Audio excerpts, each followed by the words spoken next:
ঠাকুরগাঁ চলে আসলাম। হ্যাঁ, এখন প্রচুর রোদ, 1:19 বাজতেছে। ঠাকুরগাঁ শহরটা একটু ফাঁকাই লাগতেছে, তবে এই জায়গাটা ফাঁকাই থাকে সচরাচর। আমি যতবার এসেছি, সামনে চৌরাস্তাটা, ওখানে থাকে জ্যাম।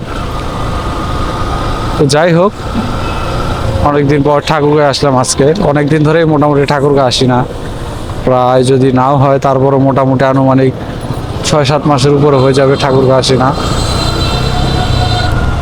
দিনাজপুরে এমনি অ্যাজ ইউজুয়ালি যাওয়া হয় মাঝে মাঝে, বা ঠাকুরগাঁ তেমন একটা আসা হয়নি এর আগে। সো অনেকদিন পর আজকে ঠাকুরগাঁতে আসলাম।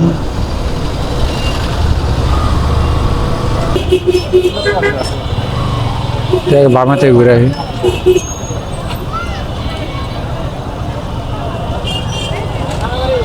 কি ব্যাপার, এখানে পুলিশের চেকপোস্ট দেওয়া, রাস্তাটাও বন্ধ, বুঝলাম না কিছু।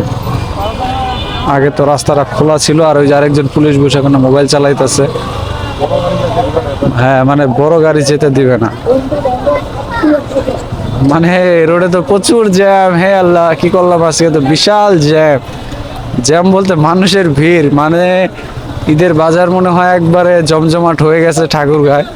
হ্যাঁ, প্রচুর পরিমাণ, এই আস্তে আস্তে প্রচুর ধুমসে কেনা বেচা চলতেছে। অমিত, সেই লোকজন। হ্যাঁ হ্যাঁ, সামনে আছে টপ 10, এখানে যাব। দেখছেন রাস্তার যা ভিউ, মাথা পুরাই নষ্ট। এত মানুষ, মনে হয় না যে এটা আসলে একটা রোড, সড়ক। মনে হচ্ছে এটা একটা কোনো মার্কেটের গলি।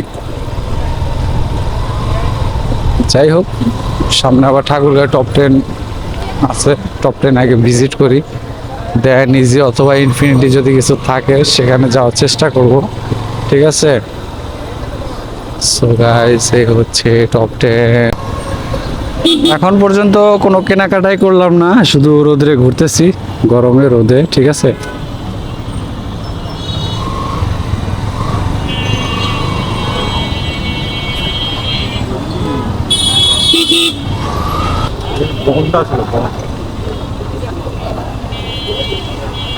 ওই তো লোটাস সামনে আছে, অ্যাপেক্স আছে।